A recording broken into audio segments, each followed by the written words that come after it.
KCN में आपका स्वागत है। मैं किंग हमीद। ಜನರ ಹತ್ರ ನಮ್ಮ ಜನರ ಹತ್ರ ಅಪೀಲ್ ಮಾಡ್ತಾ ಇದ್ದೀನಿ. ನಾನು ನಮ್ಮ ಯುವಕರಲ್ಲಿ ಅಪೀಲ್ ಮಾಡೋಕ್ಕೋಸ್ಕರ ನಾನು ಇಲ್ಲಿ ನಮ್ಮ ಪ್ರೆಸ್ ಮೀಟ್ ಮಾಡೋಕ್ಕೋಸ್ಕರ ಕರೆದಿರೋದು. ಬೇರೆ ಉದ್ದೇಶ ನಮ್ಮಲ್ಲಿ ಏನೂ ಇಲ್ಲ, ಯಾವ ಕಲ್ಮಶಗಳು ಇಲ್ಲ. ಯಾರ ವಿರುದ್ಧವಾಗಿ ನಾವು ಮಾತಾಡೋಕ್ಕೋಸ್ಕರ ನಾನು ಪ್ರೆಸ್ ಮೀಟ್ ಮಾಡಿಲ್ಲ. ಸೊ ಯಾರು ವಿರುದ್ಧವಾಗಿ ಮಾತಾಡಿದ್ದಾರೆ ಅವ್ರ ಬಗ್ಗೆ ನಾವು ಆಮೇಲೆ ಮಾತಾಡೋಣ. ಸೊ ನಮ್ಮ ಮೊದಲನೇ ಮಾತು ನಾನು ಎಲ್ಲರಿಗೂ ತಿಳಿಸೋದೇನೆಂದ್ರೆ, ಈ ದೇವರ ಹೆಸರಲ್ಲಿ ಜನರಲ್ಲಿ ಪ್ರಚೋದನೆ ಮಾಡಿ ಗಲಾಟೆ ಗೊಂದಲಗಳು ಮಾಡಿ ಜನರಿಗೆ ಹಾಳು ಮಾಡೋಕ್ಕೋಸ್ಕರ ಪ್ರಯತ್ನ ಪಡ್ತಾ ಇದ್ದಾರಲ್ಲ, ಸೊ ಅವರಿಗೆ ನಾನು ಮೊದಲನೇ ಮಾತು ಅವ್ರಿಗೆ ತಿಳಿಸೋದು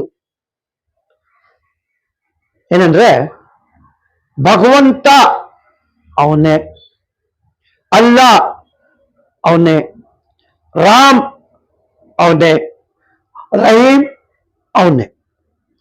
ಸೃಷ್ಟಿಕರ್ತ ಇರೋದು ಒಬ್ಬನೇ ಒಬ್ಬ. ಸಾವಿರಾರು ಹೆಸರುಗಳು ಕೊಟ್ಟುಬಿಟ್ಟು ಬರೀ ಹೆಸರಿಗೋಸ್ಕರ ನಾವು ಒಳಜಗಳಗಳು ಆಡ್ತಾ ಇದ್ದೀವಿ, ಬೇರೆ ಇನ್ನೇನು ಇಲ್ಲ. ಸೊ ನನಗೆ ದೇವರ ಹೆಸರಲ್ಲಿ ಕ್ಲಿಯರ್ ಮಾಡೋ ಅವಶ್ಯಕತೆ ಇತ್ತು. ದೇವರು ಒಬ್ಬನೇ, ಅವನೇ ಸೃಷ್ಟಿಕರ್ತ, ಅವನೇ ನಮ್ಗೆ ಸೃಷ್ಟಿ ಮಾಡಿದ್ದು. ನಮಗೂ ಸೃಷ್ಟಿ ಮಾಡಿದ್ದ ಅವನು, ಪ್ರತಾಪ್ ಸಿಂಹನ್ಗೂ ಅವನೇ ಸೃಷ್ಟಿ ಮಾಡಿದ್ದು, ಪ್ರತಿಯೊಬ್ಬರಿಗೂ ಅವನೇ ಸೃಷ್ಟಿ ಮಾಡಿರೋದು. ಸೊ ಮೊದಲನೇ ಮಾತು ಆಯ್ತು. ಎರಡನೇ ಮಾತು ಏನಂದ್ರೆ, ಕಿಡಿಗೇಡಿಗಳು ನಮ್ಮ ದೇಶನ ಹಾಳು ಮಾಡೋಕ್ಕೋಸ್ಕರ ಪ್ರಯತ್ನ ಪಡ್ತಾ ಇದ್ದಾರೆ. ನಮ್ಮ ದೇಶದಲ್ಲಿ ಇರುವ ಜನರಲ್ಲಿರುವ ಶಾಂತಿಯನ್ನ ಅಶಾಂತಿಯಲ್ಲಿ ಬದಲಾವಣೆ ಮಾಡೋಕ್ಕೋಸ್ಕರ ಪ್ರಯತ್ನ ಪಡ್ತಿದ್ದಾರೆ. ಶಾಂತಿನ ನಶಿಸೋಕ್ಕೋಸ್ಕರ ಪ್ರಯತ್ನ ಪಡ್ತಾ ಇದ್ದಾರೆ. ದೇಶದಲ್ಲಿ ಯಾರುವೇ ಮುಸ್ಲಿಂ ಆಗ್ಲಿ ಹಿಂದೂಗಳಾಗ್ಲಿ ಯಾರ ವಿರುದ್ಧ ಇಲ್ಲ, ಯಾರ ವಿರುದ್ಧ ಇಲ್ಲ ಇಲ್ಲಿ. ಯಾಕಂದ್ರೆ ದೇವ್ರು ಒಬ್ಬನೇ ಇರೋನು. ಸೊ ಅದೇ ಒಬ್ಬನೇ ದೇವರಿಗೆ ನಂಬ್ಕೊಂಡು ಜೀವನ ನಡೆಸೋಕ್ಕೋಸ್ಕರ ನಾವು ಬಂದಿರೋದು. ನಮ್ಗೆ ಇಲ್ಲಿ ದೇವ್ರು ಕಲಿಸಿರೋದು. ಇದು ಮಾಡ್ತಾ ಇರೋದು ಯಾರು? ರಾಜಕೀಯದವರು. ಆ ರಾಜಕೀಯದವ್ರ ಮಾತು ಕೇಳ್ಕೊಂಡು ನಮ್ಮ ಯುವಕರು ಆಗ್ಲಿ ನಮ್ಮ ಜನರಾಗ್ಲಿ ಅವರು ತಮ್ಮ ಇದನ್ನ ಹಿಂದಿಲಿ ಹೇಳ್ತಾರೆ, ಜೋಶ್ ಮೇ ಆಕೆ ಕೊಯ್ ಕಾಮ್ ಮತ್ ಕರೋ, ಹೋಶ್ ಮೇ ಆಕೆ ಕಾಮ್ ಕರೋ. ಹೋಶ್ ಅಂದ್ರೆ ಪ್ರಜ್ಞಾವಂತರಾಗಿ ಜ್ಞಾನದಿಂದ ಮಾತಾಡ್ತಾರಲ್ಲ ಅವ್ರಿಗೆ ಹೋಶ್ ಅಂತ, ಅದಕ್ಕೆ ಹೋಶ್ ಅಂತ ಹೇಳ್ತಾರೆ. ಪ್ರಜ್ಞಾವಂತರೇ ಜ್ಞಾನವಂತರೇ ಆ ಮಾತನ್ನ ಆಡೋದು, ಒಳ್ಳೆ ಮಾತನ್ನ. ಈ ಪ್ರಜ್ಞೆ ಇರಕ್ಕಿಲ್ವಲ್ಲ, ಪ್ರಜ್ಞೆ ಇಲ್ದವ್ರಿಗೆ ಪೋಖ್ರಿ ಪುಂಡಗಳಂತ ಹೇಳ್ತಾರೆ. ಅವ್ರಿಗೆ ಒಂದೇ ಉದ್ದೇಶ, ಜನರಿಗೆ ಹಾಳು ಮಾಡಬೇಕು, ತಮ್ಮ ಸ್ವಾರ್ಥಕ್ಕೋಸ್ಕರ, ತಮ್ಮ ಇದಕ್ಕೋಸ್ಕರ ಯಾರಿಗೆ ಬೇಕಾದ್ರೂ ಸಾಯಿಸ್ಬೇಕು, ಇಡೀ ನಮ್ಮ ದೇಶನ ಹಾಳು ಮಾಡಬೇಕು. ಅದು ಪೋಲಿ ಪುಂಡ್ರರ ಇದು ಕ್ಯಾರೆಕ್ಟರ್ ಗೊತ್ತೈತಲ್ಲ. ಸೊ ಮೊದಲನೇ ಮಾತು, ನಾನು ಪ್ರತಿಯೊಬ್ಬರು ಜನಾಂಗದ ಯುವಕರಿಗೆ ಮತ್ತೆ ನಮ್ಮ ಜನರಿಗೆ ನಾನು ವಿನಂತಿ ಮಾಡಿ ಕೇಳ್ಕೊಳ್ತೀನಿ, ನಮಸ್ಕಾರ ಮಾಡಿ ಕೇಳ್ಕೊಳ್ತೀನಿ, ಅಭಿನಂದನೆ ಮಾಡಿ ಕೇಳ್ಕೊಳ್ತೀನಿ.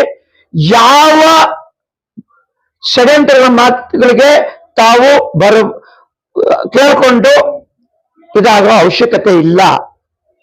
ದ್ವೇಷದಲ್ಲಿ ಬಂದು ಜನರು ಇಲ್ಲದ ಕೆಲಸಗಳು ಮಾಡ್ತಾರೆ. ಆ ದ್ವೇಷ ಅನ್ನೋದು ಬಿಟ್ಟು ಬಿಡಿ, ಉಗ್ದು ಬಿಡಿ ದ್ವೇಷ. ತಮ್ಮಲ್ಲಿ ವಿನಂತಿ ಮಾಡ್ಕೊಳ್ತೀನಿ, ನಮ್ಮ ದೇಶ, ಅದರಲ್ಲಿ ನಮ್ಮ ಕರ್ನಾಟಕದಲ್ಲಿ ಶಾಂತಿ ನೆಲೆಸೈತೆ. ನಮ್ಮ ಸೌತ್ ದಕ್ಷಿಣ ರಾಜ್ಯದಲ್ಲಿ, ಎಲ್ಲಾ ದಕ್ಷಿಣ ರಾಜ್ಯಗಳಲ್ಲಿ ಶಾಂತಿ ನೆಲೆಸೈತೆ. ಆ ಶಾಂತಿನ ಹಾಳು ಮಾಡೋಕ್ಕೋಸ್ಕರ ಪ್ರಯತ್ನ ಪಡ್ತಾ ಇದ್ದಾರೆ, ಗೊತ್ತಾಯ್ತಾ? ಆ ಸುರೇಶೋ ಸತೀಶೋ ಯಾರೇ ಆಗಿರ್ಲಿ, ಅವರು ನಿಜವಾದ ಮನುಷ್ಯ ಆಗಿದ್ರೆ ಈ ಕೆಲಸಗಳು ಮಾಡ್ತಾ ಇತ್ತಿಲ್ಲ. ನಿಜವಾದ ಅವರು ರಾಹುಲ್ ಗಾಂಧಿ, ಅರವಿಂದ್ ಕೇಜ್ರಿವಾಲ್ ಮತ್ತೆ ನಮ್ಮ ಅಖಿಲೇಶ್ ಯಾದವ್, ಈ 3 ಜನದ ನಗ್ನ ದೇಹಗಳನ್ನು ಮಾಡಿ ಅದರ ಮೇಲೆ ಕುರಾನಿನ ಶ್ಲೋಕಗಳು ಬರೆದು ಮೊಹಮ್ಮದ್ ಪೇಗಂಬರ್ ಅವಮಾನ ಮಾಡಿದ್ದಾರೆ, ಅವಹೇಳನ ಹೇಳಿ ಅವಮಾನ ಮಾಡಿದ್ದಾರೆ, ಬರ್ದಿದ್ದಾರೆ. ಇದು ದೇವರು ಯಾವತ್ತೂ ಒಪ್ಪಕ್ಕಿಲ್ಲ. ಇವರಿಗೆ ದೇವರು ಹಾಳು ಮಾಡ್ತಾನೆ. ಪ್ರತಿ ನಾನು ಭಗವದ್ಗೀತೆನೂ ಓದಿದ್ದೀನಿ, ರಾಮಾಯಣನೂ ಓದಿದ್ದೀನಿ, ಕುರಾನು ಓದಿದ್ದೀನಿ, ಬೈಬಲು ಓದಿದ್ದೀನಿ. ಎಲ್ಲಾ ಧರ್ಮಗಳಲ್ಲೂ ಒಂದೇ ಮಾತು ಹೇಳಿರೋದು, ಪ್ರಪಂಚದಲ್ಲಿ ಹಿಂಸೆ ಕೃತ್ಯಗಳು, ಮನುಷ್ಯನಿಗೆ ಹೀರೋ ಕೃತ್ಯಗಳು, ಮನುಷ್ಯ ಕೊಲೆ ಮಾಡೋದು, ಮನುಷ್ಯನ್ ಕೊಲೆ ಮಾಡೋದು, ಇವೆಲ್ಲ ಜನರ ಭ್ರಷ್ಟಾಚಾರಗಳು, ಮಹಿಳೆಯರಿಗೆ ಕೊಲ್ಲುವುದು, ಮಕ್ಕಳಿಗೆ ಕೊಲ್ಲುವುದು, ಲಿಂಚಿಂಗ್, ಇದೆಲ್ಲ ಸ್ಟಾರ್ಟ್ ಆಗುತ್ತಲ್ಲ, ಪ್ರಾರಂಭವಾಗುತ್ತಲ್ಲ, ಆ ಸಮಯದಲ್ಲಿ ದೇವರು ನಿಷ್ಠೂರ ಪಡ್ತಾನೆ. ನಿಷ್ಠೂರಗೊಂಡು ಅವನ ಅವತಾರ ತರ್ತಾನೆ, ಅವರಿಗೆ ಶಿಕ್ಷೆ ಕೊಡ್ತಾನೆ. ನಮ್ಮ ಕುರಾನಲ್ಲೂ ಐತೆ, ಗೀತಾದಲ್ಲೂ ಐತೆ, ಗೀತಾದಲ್ಲೂ ಐತೆ, ಮಹಾಭಾರತದಲ್ಲೂ ಐತೆ. ಆ ಟೈಮಲ್ಲಿ ಕೃಷ್ಣ ಅವತಾರ ಪಡ್ಕೊಂಡು ಮಹಾಭಾರತದಲ್ಲಿ ಜನರಿಗೆ ಹೆಲ್ಪ್ ಮಾಡಿ ಅಲ್ಲಿ ಶಾಂತಿನ ನೆಲೆಸಿದ್ರು ಅಲ್ವಾ. ಅದೇ ತರ ಇಲ್ಲಿ ಮೊಹಮ್ಮದ್ ಪೈಗಂಬರ್ ಅವರು ಶಾಂತಿ ದೂತವಾಗಿ ಬಂದಿದ್ದು.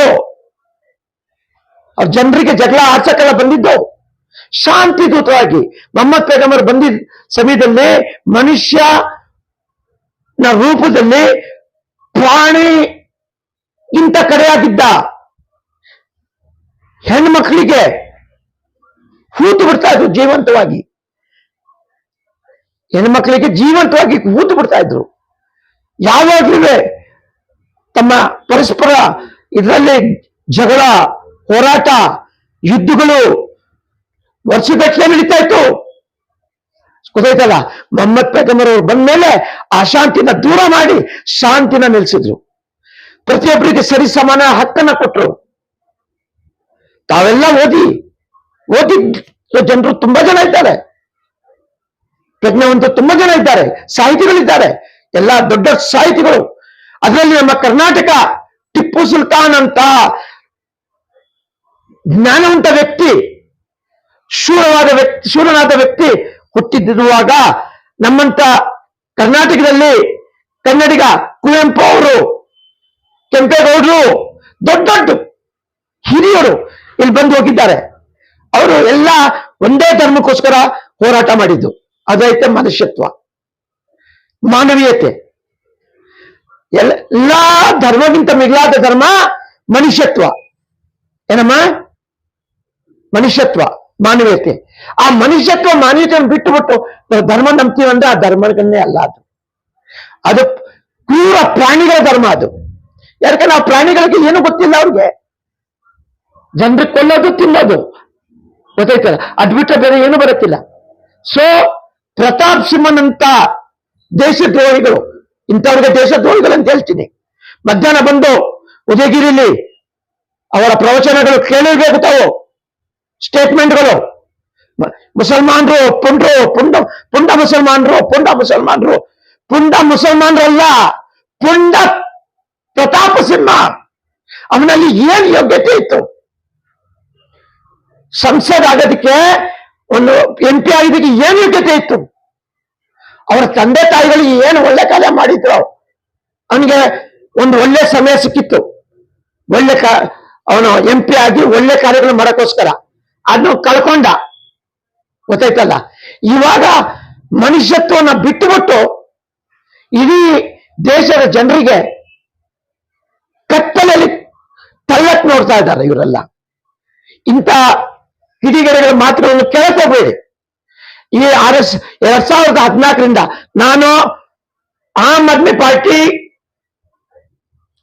NR ಕ್ಷೇತ್ರದ ಅಧ್ಯಕ್ಷ. ನನಗೆ ಈ ಮಾತು ಮೊದಲನೇ ಮಾತಲ್ಲೇ ಹೇಳ್ಬೇಕಾಗಿತ್ತು. ನಾನು ಕ್ಷಮಾಪಣೆ ಕೇಳ್ತೀನಿ. ಯಾಕಂದ್ರೆ ನಮ್ಮ ಡಿಸ್ಟ್ರಿಕ್ಟ್ ಪ್ರೆಸಿಡೆಂಟ್, ಜಿಲ್ಲಾ ಅಧ್ಯಕ್ಷರಾದ ರಂಗೇಂದ್ರ ಅವ್ರನ್ನ ಪರ್ಮಿಷನ್ ಕೊಟ್ಟರು. ಮಿರ್ಜಾ ಅವರೇ, ನಾನು ನರಸೀಪುರಕ್ಕೆ ಬಂದಿದ್ದೀವಿ, ನಮ್ಮ ಪೂರ್ತಿ ಟೀಮ್ ಇಲ್ಲಿ ಬಂದಿದ್ದೀವಿ. ಇಲ್ಲಿ ಯಾವ್ದೋ ಮೇಳ ನಡೀತಾ ಐತೆ, ಬಸ್ಗಳು ಹೊರಗಡೆ ಹೋಗಕ್ ತುಂಬಾ ಕಷ್ಟ ಆಗ್ತಾ ಐತೆ, ನಾವು ಬರೋಕ್ ತುಂಬಾ ಲೇಟ್ ಆಗ್ಬಿಡುತ್ತೆ. ತಾವು ನಮ್ಮ ಪಕ್ಷ ವತಿಯಿಂದ ಒಂದು ಅಪೀಲ್ ಅನ್ನ ಮಾಡಿ ಎಲ್ಲರ ಜನರ ಹತ್ರ ಅಂತ ಹೇಳಿದಕ್ಕೆ ನಾನು ಪ್ರೆಸ್ ಮೀಟ್ ಅಂದ್ಬಿಟ್ಟು ಇದನ್ನು ಪ್ರೆಸ್ ಮೀಟ್ ಮಾಡಿದ್ದೀನಿ. ಜನರ ಹತ್ರ ಅಪೀಲ್ ಮಾಡ್ತಾ ಇದ್ದೀನಿ ಪ್ರತಿಯೊಬ್ಬರಿಗೂ. ಈ ಪ್ರತಾಪ್ ಸಿಂಹದಂತ ಕುರುಬರಿಗ ಮಾತುಗಳನ್ನು ಕೇಳಕ್ ಹೋಗ್ಬೇಡಿ. ನಿನ್ನೆ ರಾತ್ರಿ 3:30 ಗಂಟೆ ತನಕ ನಮ್ಮ SDP ರಾಜ್ಯ ಅಧ್ಯಕ್ಷರಾದ ಮಾಜೀದ್ ರವರು, ನಮ್ಮ ಕಾರ್ಪೊರೇಟರ್ ಅಯ್ಯೂಬ್, ಕಾಂಗ್ರೆಸ್ಸಿನ ಅಯ್ಯೂಬ್ ರವರು, ಅವ್ರ ಜೊತೆ ಸುಮಾರು ಬೇರೆ ಜನರು, ಕೆಲವು ಜನರು ನಮ್ಮಂತವರು, ನಾವು ಹೊರಗಡೆಯಿಂದ ಕೆಲಸ ಮಾಡೋದು, ಅವರು ಒಳಗಡೆಯಿಂದ ಕೆಲಸ ಮಾಡೋದು.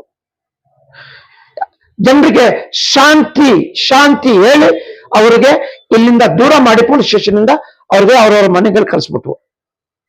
ಗೊತ್ತಾಯ್ತಲ್ಲ. ಸೊ ಇದರಲ್ಲಿ ನಮ್ಮ ನಿಷ್ಪಕ್ಷ ಪಾತ್ರದಿಂದ ಹೇಳ್ತೀನಿ, ಮಜೀದ್ ಅವರು ತುಂಬಾ ಒಳ್ಳೆ ಕೆಲಸ ಮಾಡಿದ್ದಾರೆ. ಆಮೇಲೆ ನಮ್ಮ ಕಾಂಗ್ರೆಸ್ ಇಂದ ಲಕ್ಷ್ಮಣ್ ರವರು MP ಎಲೆಕ್ಷನ್ ನಿಂತಿದ್ದರು. ಅವ್ರು ಮಧ್ಯಾಹ್ನ ಅವ್ರು ಸ್ಟೇಟ್ಮೆಂಟ್ ಕೊಟ್ಟಿದ್ದಾರೆ, ತುಂಬಾ ಒಳ್ಳೆ ಸ್ಟೇಟ್ಮೆಂಟ್ ಕೊಟ್ಟಿದ್ದಾರೆ. ನಾನು ಅವ್ರಿಗೆ ಸೆಲ್ಯೂಟ್ ಮಾಡ್ತೇನೆ, ಮಜೀದ್ ಅವ್ರಿಗೆ ಸೆಲ್ಯೂಟ್ ಮಾಡ್ತೇನೆ. ಮತ್ತೆ ಅವ್ರ ಜೊತೆ ಇದ್ದ ಪ್ರತಿಯೊಬ್ಬರಿಗೂ ನಾನು ನಮ್ಮ ರಾಜ್ಯದ ಒಳಿತಿಗೆ, ಮೈಸೂರಿನ ಒಳಿತಿಗೆ, ಮೈಸೂರಿನ ಪ್ರಜೆಗಳ ಒಳಿತಿಗೆ ಮಾಡಿದ ಕಾರ್ಯಗಳಿಗೆ ನಾನು ಅವ್ರಿಗೆ ಒಂದು ಅಭಿನಂದನೆ, ಒಂದು ನಮಸ್ಕಾರವನ್ನು ಮಾಡ್ತೀನಿ, ಒಂದು ಸಲಾಂ ಮಾಡ್ತೀನಿ. ಸೊ ನಾನು ಜಾಸ್ತಿ ಇದ್ ಮಾಡಕ್ಕೆ ಇಲ್ಲಿ ಬಂದು ಕೂತ್ಕೊಂಡಿಲ್ಲ. ಪ್ರತಾಪ್ ಸಿಂಹಗೆ ದೇವರು ಹಾಳು ಮಾಡ್ತಾರೆ, ಅವ್ರಿಗೆ ಸರಿಯಾದ ಬುದ್ಧಿ ಅವನ್ ದೇವರು ಕಲ್ಸ್ತಾನೆ. ನಾವೆಲ್ಲ ನೋಡಿದ್ದೀವಿ, ಗೊತ್ತಾಯ್ತಲ್ಲ. ಸೊ ನಮ್ಮ ಮುಸ್ಲಿಂ ಬಾಂಧವರಿಗೆ, ನಮ್ಮ ಹಿಂದೂ ಬಾಂಧವರಿಗೆ, ಮತ್ತೆ ನಮ್ಮ ಕ್ರಿಶ್ಚಿಯನ್ ಬಾಂಧವರಿಗೆ ಪ್ರತಿಯೊಬ್ಬರಿಗೂ ನನ್ನ ಕೈ ಕಟ್ಟಿ ವಿನಂತಿ ಮಾಡೋದು, ಯಾರು ಈ ಗಲಭೆಗಳಿಗೆ ಇದಕ್ಕೋಸ್ಕರ ಹೊಗೆ ಕೊಡ್ಲಿಕ್ಕೆ ಹೋಗಬೇಡಿ, ಇದ್ರ ಮಧ್ಯದಲ್ಲಿ ಬರಬೇಡಿ. ಪೊಲೀಸ್ ಸಿಬ್ಬಂದಿಗಳು, ಪೊಲೀಸ್ ಅಧಿಕಾರಿಗಳು, ಅವ್ರಿಗೂ ಸಹ ನಾನು ನಮಸ್ಕಾರ ಮಾಡ್ತೀನಿ, ಸೆಲ್ಯೂಟ್ ಮಾಡ್ತೀನಿ.